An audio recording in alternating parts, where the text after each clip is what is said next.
आप हमारी सोसाइटी में देखेंगे मेजोरिटी में तो भाई पूछते ही नहीं है, ब्याह हो गया है ना भाभियां ना भाई, बल्कि भाभियां कहती हैं कि जिस हाल में रहने दो, वो गलत है, तुम्हारी बहन गलत कर रही है, तुम्हारी बहन का कसूर है। उसकी जो घरेलू कोई प्रॉब्लम्स है उनको बढ़ा चढ़ा के नहीं नहीं नहीं नहीं उसके ससुराल वाले अच्छे हैं, तुम्हारी बहन का कसूर है, तुम्हारी बहन में ये खामी है, वो है, ध्यान देने की जरूरत नहीं। पहला काम तो ये भाभियां करती हैं। सेकेंडली, अपने शोहर की उनकी पूरी कोशिश होती है कि हमारा जो शोहर है इसका कोई रोल नहीं है अपनी बहन के मामलात में। अब शादी होगी, मैं ही सब कुछ हूँ। पहले तो जो सबसे बड़ा अलमिया कि माँ को ही कुछ समझा जाता, कि माँ को सोचा जाता है कि बस अब किस्सा खत्म है, अब मेरे शोहर पे ना सारा हक मेरा है, माँ का हक नहीं। अगर माँ को कुछ समझा जा रहा है, अच्छा जी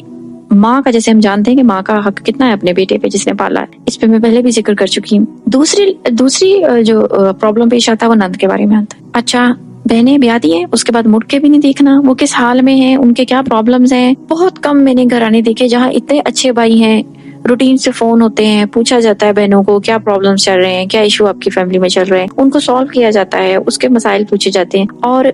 अगर वो मुश्किल में हो तो उसका बहुत साथ दिया जाता है। यूजुअली मेरे पास जब क्लाइंट्स आते हैं तो मुझे सुन के मैं इस कदर तकलीफ में आती हूँ कि शादी भाई की हुई है, इस कदर नेगेटिव रवैया है भाई का, भाभी का इस कदर नेगेटिव रवैया है, यहाँ तक के उस बेचारी बहन का जो उसके हक हैं, जो उसके हकूक हैं, वो भी नहीं अब वो उसको मिल रहे हैं। ऐसी किस्से सुनने को आते हैं, ऐसी बातें सुनने को आती हैं। बहनों को ब्याह दिया, अब भूल गए कि ब्याह दिया आपकी कोई जिम्मेदारी है। बस सिर्फ ये याद है कि बहनों के घर जाना है, वो अच्छी तरह से हमें प्रोटोकॉल दें, वो जी हमारे बड़े हमें रिस्पेक्ट दें, अगर बहन आई है तो वो हमारा बहुत ज्यादा जी जनाब हमारा बड़ा ख्याल करे। कहीं पे भी ये जहन में नहीं आता कि हमारी कोई जिम्मेदारी भी है बहनों से रिलेटेड। हदीस में जिस तरह से भाई को कहा गया है कि ये उसके लिए बेहतरीन सदका है जो अपनी बहन पे खर्च करता है, तो मैंने ऐसे केसेस देखे हैं कि बहन किसी मुश्किल में है, शोहर से लड़ाई हो गई है, या बहन किसी मुश्किल में है, कोई उसके ससुराल में कोई ऐसा सीरियस इश्यू हो गया है, उसको भाई की तरफ आना पड़ा है। अब जी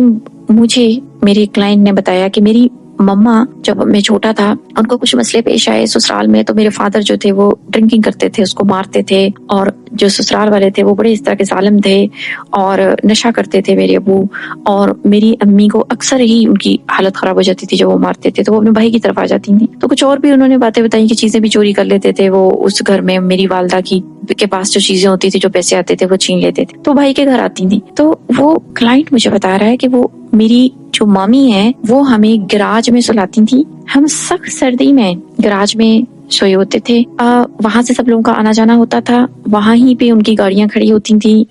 वहां से गेट खुलता था, वो आते जाते थे, और मेरी माँ और मुझे, हमें एक बेड दिया गया था, हम 2 भाई थे और एक बहन थी, तो हम तीनों बच्चे उस एक बेड पे, जो एक सिंगल बेड था, एक पर्सन के लिए माँ के साथ लग के लेटे होते थे।